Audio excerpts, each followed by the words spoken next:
Hi, welcome to another dashboard walkthrough. Today we're going to be looking at our demand planning and product forecasting dashboard. These dashboards are a lot of fun. We take all of our sales data, sometimes put our marketing data in there and try to enhance as much as we can with product and account descriptions. Take a look at the forecasts going out over time. A lot of sort of sales cycles are very seasonal. There's a lot of peaks and valleys in sales cycles for various accounts and product categories. But the algorithms, time series forecasting algorithms like ARIMA or ETS, which is built into Tableau here, can allow you to build out sort of these more accurate forecasts quite easily, actually. And the advantage is that you're not just doing some averaged over hand waving sort of days on hand or months on hand type calculations, which essentially smears out over these peaks and valleys, but you're capturing a lot of that seasonality inside of the model and able to describe sort of these upticks in various key months that you may be having, like in February. So very fun stuff to do. This dashboard essentially takes a set of transactional sales data for a company. You can click on the filters toggle here, it'll pop up in a second, allow you to sort of drill into particular state, account, or product category to generate forecasts relatively on the fly.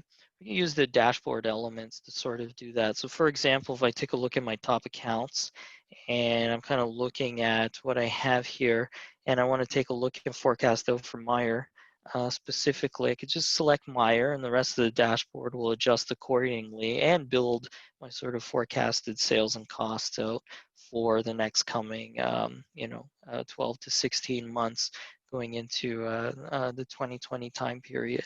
So I don't no longer really have to send finance department our forecasted sales.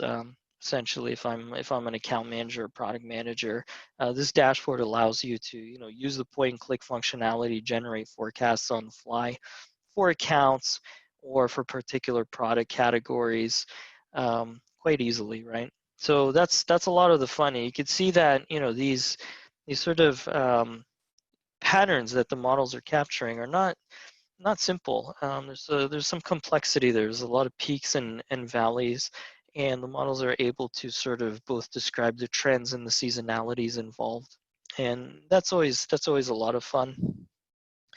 So the way these are typically used, obviously, when we want to get to very granular forecasts. So, for example, for Cheesecake Factory, I may want to know exactly what their forecast looks like for a very for clothing or television, because we know Cheesecake sells that stuff.